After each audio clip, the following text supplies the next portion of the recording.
So how difficult it is to recreate a frame from Tendril Studio? Well, the short answer is that it's really difficult, but I did try my best on my recreate series that I have going on Patreon, where I try to recreate a frame or animation from a studio or artist that inspires me.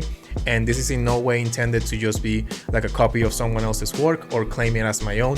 It's a creative problem-solving exercise for me that I like to share with my patrons on my Patreon.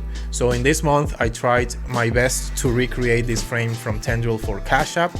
And it's not one-to-one, but I did learn a lot along the process. And in this instance, I did record my whole process, so you can see from the moment where I open Cinema 4D to the moment where I just render the final frame.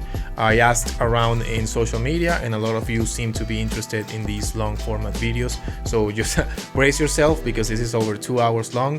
But yeah, it's gonna be there, and this one is going to be for this month. So I hope to see everyone there, and just let me know what you think about this one.